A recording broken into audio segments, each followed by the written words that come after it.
सीमा पर वो ही है। शुभ कर्म से कब हो न डरो, ना डरो अर्थों जब जाए लरो, निश्चय कर अपनी जीत करो। और सिखो अपने ही मन को, यह लाच हूँ गुण पहुँचो। जब आपकी और विधान बने अत ही रण में तब जूझ भरो। खुशी की बात बहुत ज़्यादा है हमारे लिए, क्योंकि इन्होंने कोई एहसान तो गवर्नमेंट ने किया नहीं हमारे ऊपर, ठीक है।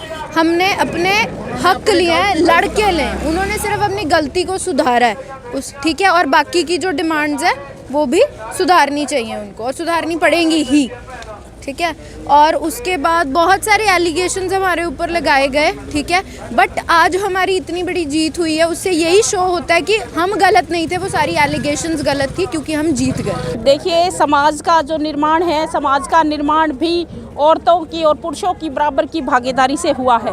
और किसी भी आंदोलन को जीतने का, उसको निर्माण करने का और उसको अंजाम तक लेके जाने का औरतों की बराबर की भागीदारी से ही संभव हो सकता है। और आगे भी ये आंदोलन जब तक चलेगा, औरतें इसमें और बढ़ चढ़कर भागीदारी लेंगी। महिलावां दा बहुत बड़ा योगदान है, पूरा मोढे नाल मोढा ला के खड़े रही सारिया औरतां, लंगर पकाए, सारा दिन रात ड्यूटियां दित्तियां, पिछे पिंडां च उन्होंने खेतियां संभालिया।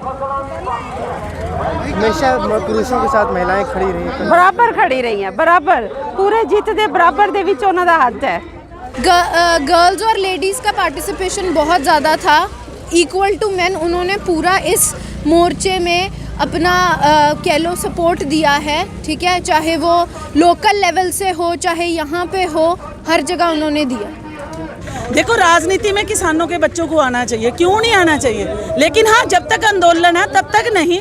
लेकिन अगर राजनीति में किसानों के बच्चे नहीं आएंगे, अगर आईएएस ऑफिसर किसानों के बच्चे नहीं बनेंगे, तो फिर देश की राजनीति कैसे बदलेगी। हमें हर चीज़ को बदलने के लिए हमारे किसानों के बच्चों को बीच में बैठना पड़ेगा, फिर ही देश की राजनीति बदल जा सकती है। पहले कहते थे कि 50% औरतों का हिस्सा, मैं कहती हूँ 100% ही औरतों का हिस्सा है।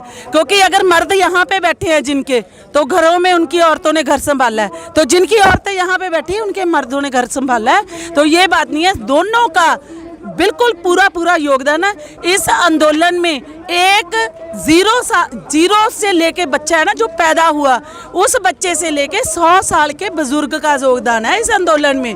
इस आंदोलन में कोई भी ऐसा बंदा नहीं है, किसी उम्र का बंदा नहीं है जिसका योगदान नहीं है। यहाँ पे नम जन्मे बच्चे भी इस आंदोलन में आए हैं, अपने बच्चों को लेके आई हैं औरतें।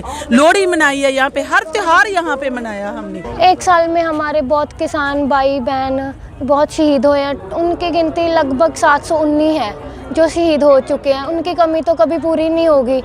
तो बाकी हमारे कानून जो इन्होंने ऑर्डर दिया है कि वापस लेंगे, उसकी खुशी भी है। बाकी जो किसान शहीद हुए हैं उनका थोड़ा गम भी है। गम तो उनका हमेशा ही रहेगा, क्योंकि वो नहीं होना चाहिए था। उन लोगों का सबसे बड़ा बलिदान है जो हमारे बीच नहीं रहे।